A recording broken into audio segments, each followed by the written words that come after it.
share your experience and observations, particularly in order to mobilize green finance for solar sector. Thank you.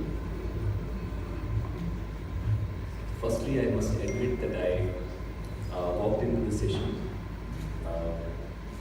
expecting to be listening to all the wise people telling us about how to get green finance. I was just pulled up onto the stage here. So I don't have a prepared presentation, of course.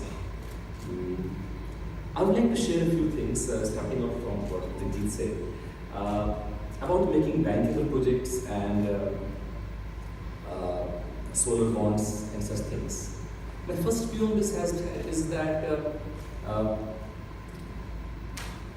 the motives need to be clarified. If we go to a government or to a procurer, telling them that how it is good for climate change, how it is good for the environment, it might appeal to his noble self. But if we actually want him to take decisions, you have to convince him that it makes economic sense. And now the time has arrived when we can take that stand. It is true that perhaps 5 or 6 years back, you needed either to convince his the noble part of him, or you need to rely on regulatory compulsions or the law, which forced the procurer or the government to purchase renewable energy. But now, renewable energy being cheaper than power from, let's say, coal, it makes economic sense. And the rationale for making bankable projects or any efforts in that direction should be that it would help you save money. The 2 projects that were talked about, that Shantanu talked about, that we have done, would be examples in that category.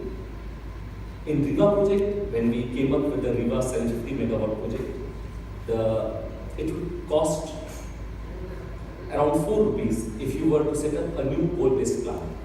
In terms of rupees, in terms of cents, you could say almost 6 cents a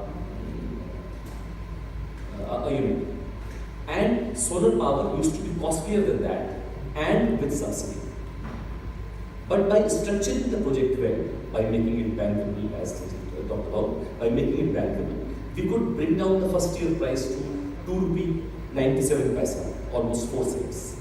So it became cheaper than power from a coal-based power plant. Further, power from a coal-based power plant would become more expensive by the year, whereas power from a solar plant was more or less at a more stable base. I would also talk about another project that we have done, that is a rooftop project. Here the project sizes were much smaller. There are some colleges which have a project size as small as 8 kilowatt or so. Here again, the prices that we have got have been phenomenally low.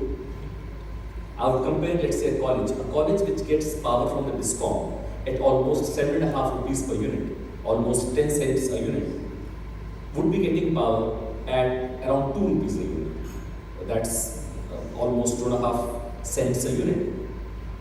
So now, when the DISCOM or the state government can get power from a project like Riva at a rate much lesser than that from a thermal plant, or if a college can get power from a rooftop project at a rate much lesser than the DISCOM, then it makes economic sense to be taking decisions which help them to get cheap power. So when I went to my state government to give a state guarantee, which in turn led to a low price, the rationale that we gave was not that it is good for climate change. The rationale that we gave was not that it's good for the ice in Antarctica not melting. The rationale that we gave was that it would help you save money. So if you give a state guarantee, which really costs nothing to the state government, it helps you procure cheaper power. If we talk to the higher education department of the state government and convince them to give a guarantee that whatever power is purchased by the 291 odd colleges spread all over the state, if they procure power at 1/4 their present price, it makes economic sense to them. The saving that they make can be used for purchasing a computer in the college, or books in the library, and so on and so forth. So the trigger has to be explained well. What are the other steps that we took to get low tariffs? One of the things that we did was, I would say, transparency. There was absolute transparency in terms of what we had. There is a lot of information asymmetry when it comes to the bidders bidding. So when it came to a big project like Riva, we created a data room where the entire layout of the project was there, and the land that was with us was shown in a different color. As we kept on preparing the project better, the maps kept on filling up more. And the day before the bidding, we already had 98% of the land. So the bidders knew that it is not just a bidding that's taking place. The project authorities already have 98% of the land, and they can start working on the project immediately thereafter. Similarly, in the rooftop project that we have just done, we created a data room for each and every project site. If there were 291 colleges, there was a data room of each one of those 291 colleges. If there were 124 engineering colleges, each one of those 124 engineering colleges. This I must add was done with technical assistance from World Bank. Amit is also here, he will also talk about the project. So it helped the bidders know what they were walking into. It's impossible for a bidder to go and visit 291 colleges spread all over the state. It's impossible for them. But we made it simpler for them. They just had to go to Google Drive, click each college, go and see what is the roof available on a college.